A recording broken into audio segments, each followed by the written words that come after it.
Game week 8 is here and I have activated my wildcard. This is a lot earlier than I was planning to use it, but game week 7 was a horror for me. Something needs to change. I've gone for it. So I'm going to talk you through my team. If you enjoyed the video, please subscribe, really helps me out. Let's get straight into it. Right, so starting off with game week 7, I had a rubbish score of 48 points, 1 point below the average. So starting from the back, Turner, 3 points, he obviously conceded a goal against Brentford. Trippier, I bought him in for Chilwell. He actually did pay off, 12 points. I did take a -4 on him though, so it's really 8 points. Akanji, I don't know why I touched City, to be honest. I thought they had the best looking defence at the start of the season. I couldn't see them conceding many.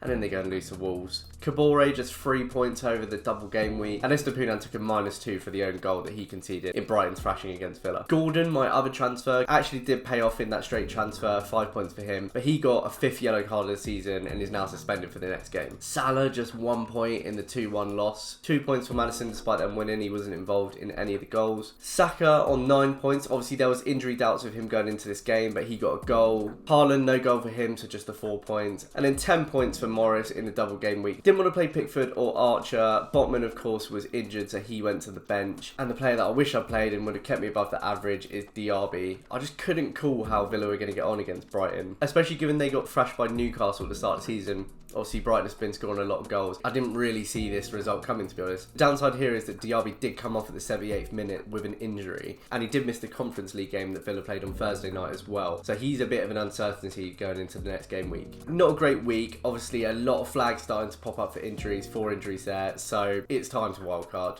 So let's talk you through the team that I have landed with. So, starting from the back, one of few players to remain in the team is Turner. And this is mainly because for now, he's a starting goalkeeper and he's 4 million, so he keeps the budget nice and cheap. I could have gone below 4 million and got an even cheaper keeper, but then I run the risk of picking up one that isn't going to play at all and can't be subbed in if needed. Areola is my second choice. He is the 3rd highest scoring goalkeeper so far this season, just 4 points behind Lino, and he's 4.2 million, so much cheaper. Even when West Ham aren't keeping clean sheets, he's picking up some bonus points for saves. I really like this run of fixtures that West Ham have got coming up as well. Now, at the back, we have got Lamptey. He is just a budget enabler, to be honest. He's 3.9 million. He's been coming in for Estupiñán when injured, and we now know he's out for a month. I'm doubtful that I would play him often, definitely not in the next 2 game weeks, and Estupiñán may be back by the time the international break has come and gone. Next up is Dan Burn, who has been really consistent in the last 3 weeks. The Newcastle fixtures are very decent over the next 4 or 5 games, and he's nailed on in that defence right now. It would have been Botman, but of course he is now out for some time. Next up is Udogie. Spurs defenders are the ones that I was the most unsure on. They've kept 2 clean sheets this season, and they have been conceding goals against some poorer teams. Obviously, they're letting 1 against Sheffield United, 2 against Burnley. So I'm not that confident in the clean sheets, but I do think this run of fixtures, Luton, Fulham, Palace, I could see a couple of clean sheets there. And the fixtures aren't too bad, dotted in between sort of Chelsea and City as well. Now, a slight differential choice at the back is Vladimir Coufal. So he's only 4.5 million. West Ham have only kept 1 clean sheet this season, but he's had an assist in each of the last 3 games. So I feel like he could be a nice outside option. And again, I really like these West Ham fixtures coming up. Everton, Brentford, Forest, Burnley. I think that's a good run. My last choice at the back is Pau Torres. And I sort of and between him and Matty Cash. I definitely wanted a Villa defender because this is one of the best runs that any team has coming up. I went against Cash for 2 reasons. One, Pau Torres is cheaper, so he saves 0.3 million, which I currently have in the bank. But the other thing is, looking at Cash, he's one of the top defenders right now, and I actually thought he'd assisted more than he had. But when you look at his stats, he's actually only got 1 assist for the season and 2 goals. And the 2 goals came in the Burnley game. I do think that Wolves and West Ham are going to be trickier fixtures. They're more solidly defensive teams. I'm not sure the assists are going to be there. He's actually 4.9 million now, so I've saved 0.4 million on him. I felt this is a way to get Villa into my defence, but without spending the extra budget. So of course, Diaby is a bit uncertain for the weekend. He may be back after the international break, but I think in the meantime, my coverage for him is going to be Douglas Luiz. He's actually had a pretty good season so far. He scored 3 goals in the Premier League in 7 appearances. He's pretty nailed on for minutes as well. He scored in the Conference League too. And I think in Diaby's absence, he's probably just going to have a bit more of an elevated role in that midfield. Again, only 3.1% ownership, so a nice differential pick there. Salah, the second player to remain in my team before the wild card. He's currently at 12.6 million. Now, again, I was 50-50 on Salah. He's in there because this run of fixtures is great, and I think that Brighton, Everton, Forest, Luton, there's going to be a lot of goals in those games for Liverpool. Been one of the most consistent midfield scorers throughout the season until Spurs last weekend. So I don't think he's a player that I can get rid of. I did and ahh about taking him out of the team because obviously you can upgrade all parts of the pitch if you downgrade Salah to a cheaper player.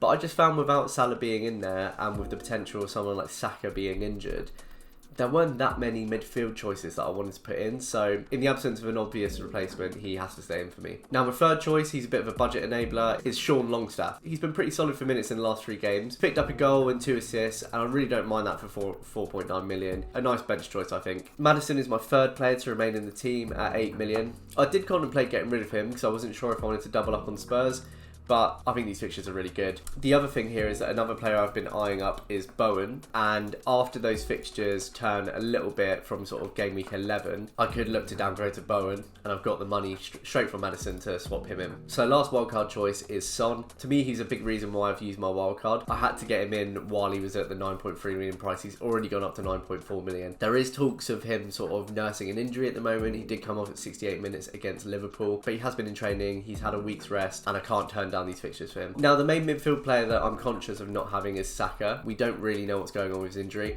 I would be surprised if he plays against City. But again, like with Maddison, after these few games, if Son's either not performing or I decide that I want to get him back in, then I've got plenty of budget to fit Saka back in the team. Right, lastly, forwards. So I have gone very attacking with this wildcard. Watkins has come in. Obviously, he has had a really good few game weeks. He's been pretty solid throughout the season, but the goals finally came against Brighton.